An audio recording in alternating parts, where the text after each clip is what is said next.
We found out that Taylor Swift was coming in her 6 shows. We've been working very, very hard, not just internally planning, but also with our city partners, first responder partners, transit.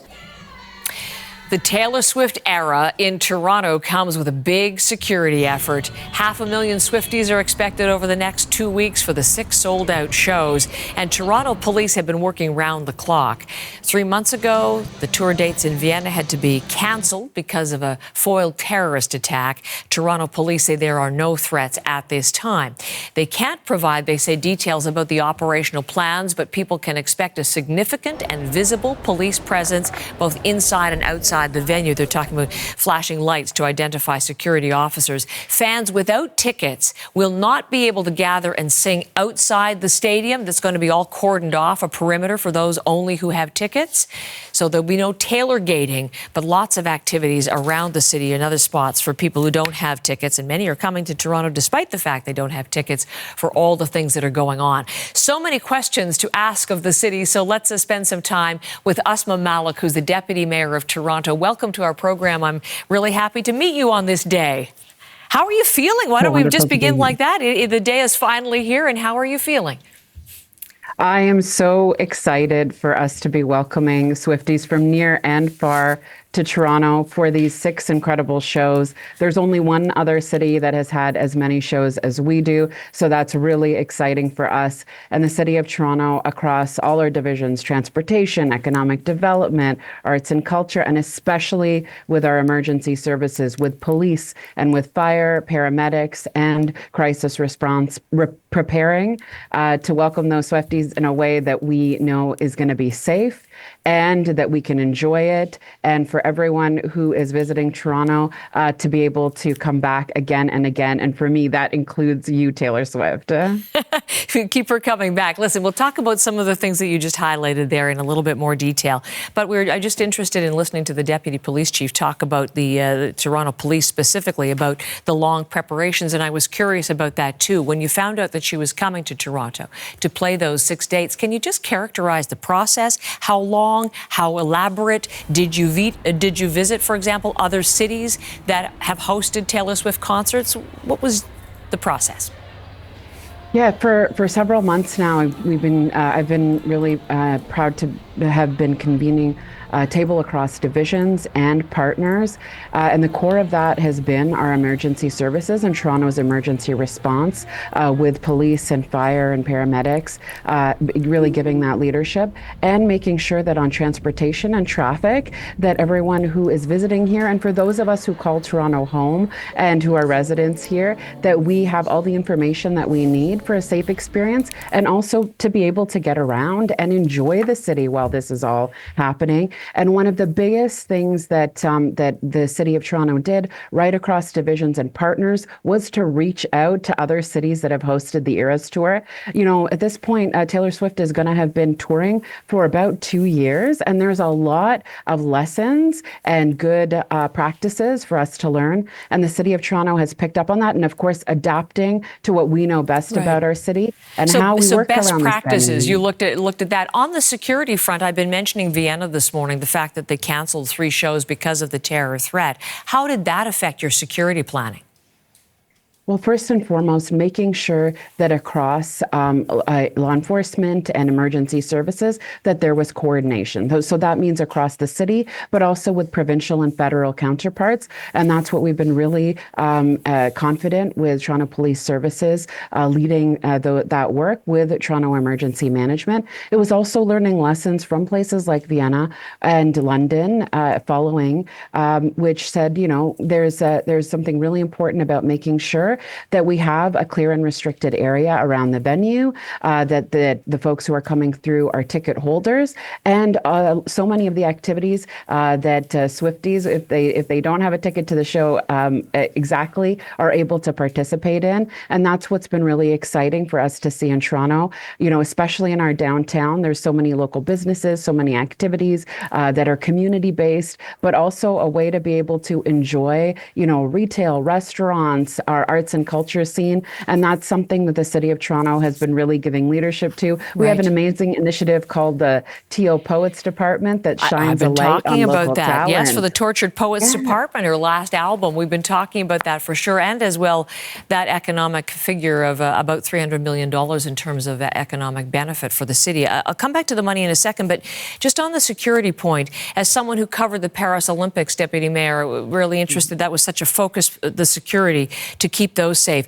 I haven't read anything about this or heard anything about this. I'm curious, is Toronto Police, are you using anything as they did in Paris, advanced AI surveillance, for example, for any sort of suspicious activity, facial recognition, or is any new technology being brought to bear for all the people coming in for these?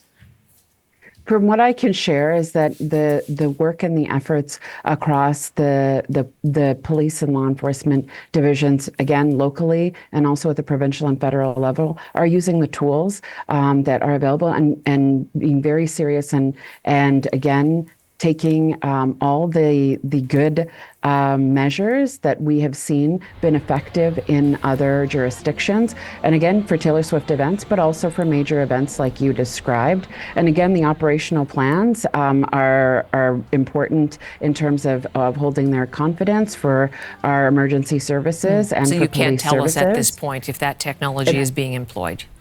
What I can share is that this has been approached with the highest priority and the greatest seriousness, because number one is making sure that everyone who is participating in the enjoyment of these concerts, the experience of having Taylor Swift in the city, is safe, and that Toronto Emergency Services alongside police has been working to be prepared for all different scenarios, whether, we are just inviting 50,000 people each night to the concert at the venue, plus all the other activities happening. That alone requires so much care and measures around safety that the city has been taking seriously as highest priority. Toronto Police Services leading those efforts. So this has been job number one for us. Can I ask, operational details remaining secret for obviously for security purposes, some of the things that we're also not going to learn until after the fact are costs to the city, but we do have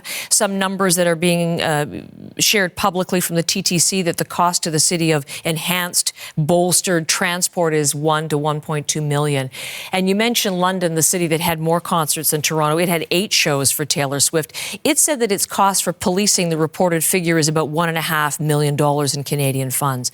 So Toronto isn't saying how much Taylor Swift will cost the city. Are those fair estimates in your view? Would that sort of be comparable to Toronto, what the city is having to pay? So what we've seen and what Destination Toronto has also shared through their analysis and reporting is that we are looking at $282 million coming into Toronto's economy, and at least $150 million of that being direct spending. And as a city like ours, a city like Toronto, we are prepared to host major events, and we want to continue to strengthen our capability to do that. So we have measures in our budgets around managing traffic and congestion, about increasing public transit service, which we are encouraging everyone to use as their preferred way of getting to the downtown and to the concerts. And of course, to make sure that we have built into our capabilities to ensure that there is adequate and appropriate and enhanced security and emergency services in the city of Toronto.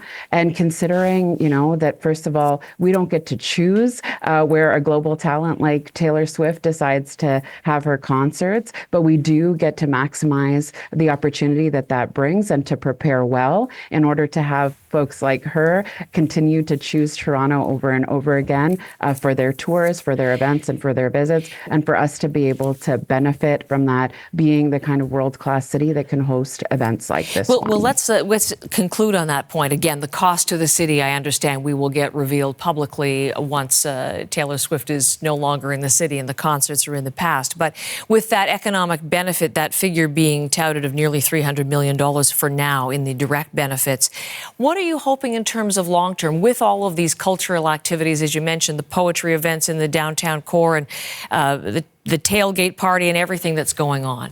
What do you hope is the long-term impact on this city of the world attention on Taylor Swift for these 10 days? Well, what we are seeing here and what has been really important across city divisions and with our partners is to also use this opportunity to strengthen our capability to host major events. So when we talk about the measures that are being taken about traffic flow, around enhanced public transit service, around security and safety, around managing, hundreds of thousands of people over these next 2 weeks, that allows us to be even more well prepared for major events that we have throughout the year, but especially as we look to 2026 to host the FIFA World Cup here in Toronto, also for 6 games. So in the city of Toronto, and for me, especially in our downtown, it's making sure that we strengthen our capability when we have opportunities like this, that we're maximizing the benefit to our local businesses and to our communities, that we're all able to catch that excitement, and most of all, that we're even more prepared to host incredible events like this in the city of Toronto over and over again, and to have visitors return with a great experience in their pocket.